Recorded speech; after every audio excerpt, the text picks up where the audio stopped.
The Second Battle of Champagne in World War I was a French offensive against the invading German army. Battle. On 25 September 1915, 20 divisions of the 2nd and 4th Armies of Groupe d'Armes du Centre attacked at 9:15 am, with each division covering a 1,500–2,000 yards front. A second line of 7 divisions followed, with 1 infantry division and 6 cavalry divisions in reserve. 6 German divisions held the line opposite, in a front position and a reserve position the Arstellung further back. French artillery observers benefited from good weather, but on the night of 24–25 September, heavy rain began and fell until midday. The German front position was broken in 4 places and 2 of the penetrations reached as far as the Arstellung, where uncut barbed wire prevented the French from advancing further. The French took 14,000 prisoners and several guns, but French casualties were also high. The Germans had anticipated the French attack, having been able to watch the French preparations from their high ground and outposts.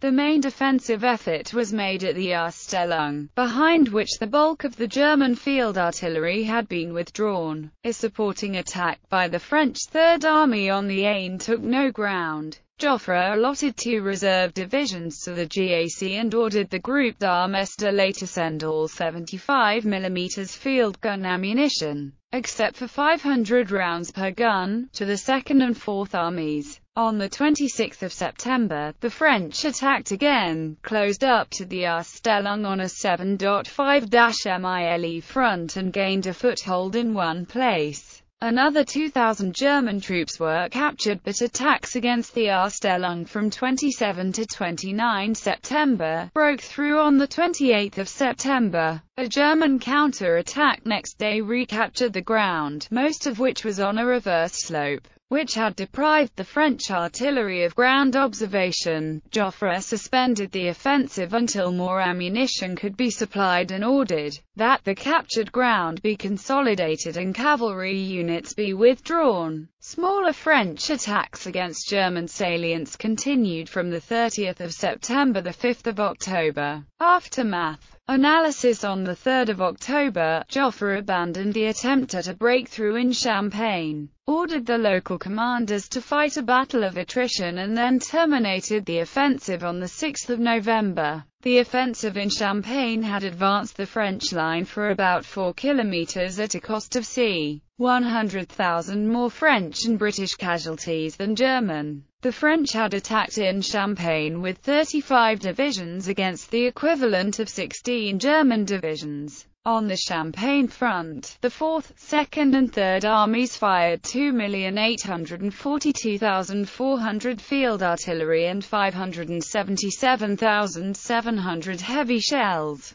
which, with the consumption in Artois during the Third Battle of Artois, exhausted the French ammunition supply. French methods and equipment were insufficient for the demands of trench warfare, and a lull followed, as the French rested the survivors of the offensive, replaced losses and accumulated more equipment and ammunition. On the 22nd of October, Joffre claimed that the autumn offensive had resulted in important tactical gains, inflicted many casualties and achieved a moral superiority over the Germans. Only a lack of artillery had led to a failure to achieve the strategic objectives of the offensive, to keep as many German troops as possible away from the Eastern Front. Offensive operations must continue, but troops in the front line were to be kept to the minimum over the winter, and a new strategy was to be formulated. The theoretical basis of the French offensives of 1915 had been collected in but a conditions d'un action offensive d'ensemble and its derivative, note 5779, which had been compiled from analyses of reports received from the front since 1914. The document contained instructions on infiltration tactics, rolling, barrages and poison gas, which were to be used systematically in 1915,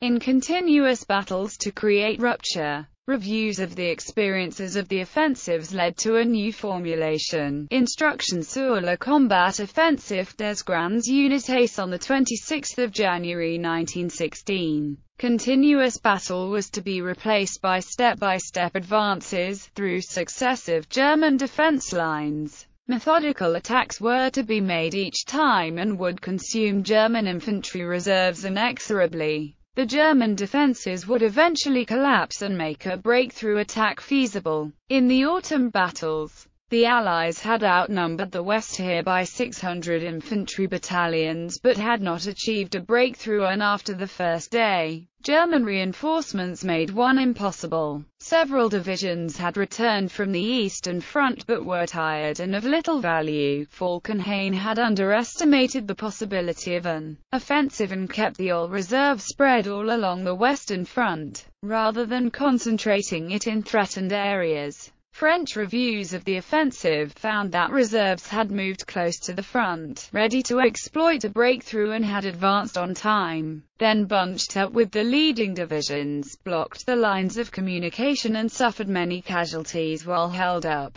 Communications failed and commanders had been in ignorance of the situation. Artillery coordination with the infantry had been poor, and rain grounded French artillery observation aircraft. Many of the French commanders concluded that a breakthrough could not be forced in one attack, and that it would take several set-piece battles to make the defenders collapse and be unable to prevent a return to mobile operations. The German report, Experiences of the Third Army in the Autumn Battles in the Champagne, 1915, noted that unyielding defense of the most forward positions had failed several times, because the attackers had severely damaged German field fortifications and cut the barbed wire obstacles in front of them by long artillery bombardments. The second position had not been broken into, and the Third Army reported that the decision to construct the second position had been vindicated,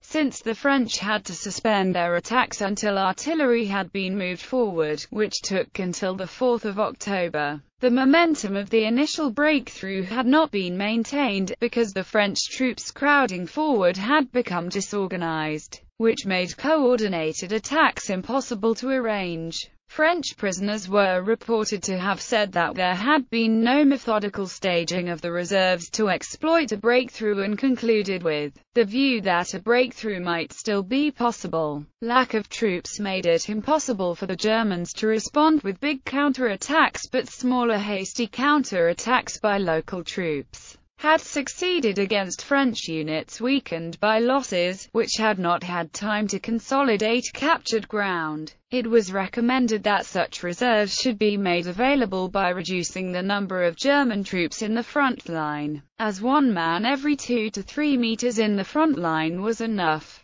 Cooperation between all arms, assistance from neighboring sectors, and the exploitation of flanking moves had defeated the French offensive. More intermediate strong points, built for all-round defense, were recommended between the first and second positions. Defense of the first position was still the intention, but deeper defenses would dissipate the effect of a breakthrough and force the attackers to make numerous individual attacks. In areas where local knowledge and preparation of the ground would be advantageous to the defenders, observation posts should be made secure from attack. Reconnaissance reports acted on promptly, and communication links were to be made as robust as possible. A wide field of fire was unnecessary and to be dispensed with to make each part of the position defensible by placing defenses on reverse slopes. Concealed from ground observation in his memoirs, Falkenhayn wrote that the autumn battle showed that on the Western Front, quantity was not enough to defeat armies sheltering in field defenses. The lessons to be deduced from the failure of our enemies' mass attacks are decisive against any imitation of their battle methods.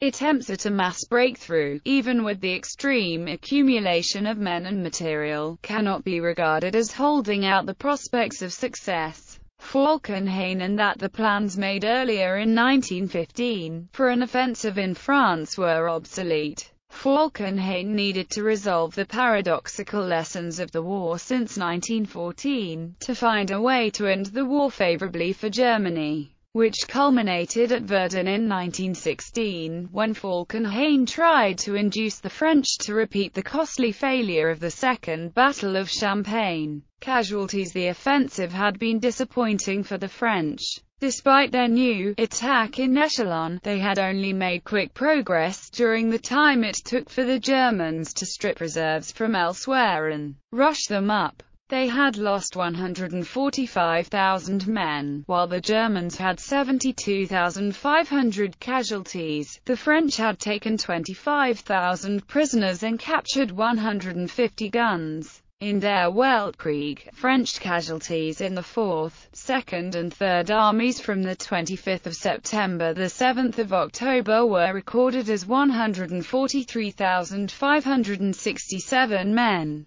with 48,230 more casualties in the 10th Army from the 25th of September to the 15th of October and 56,812 casualties in the British 1st Army from the 25th of September to 16 October. A total of c. 250,000 casualties against c. 150,000 losses in the German armies, of which 81,000 casualties were suffered in the Champagne battle from the 22nd of September to the 14th of October. The French official history recorded 191,795 casualties in the fighting in Champagne and Artois.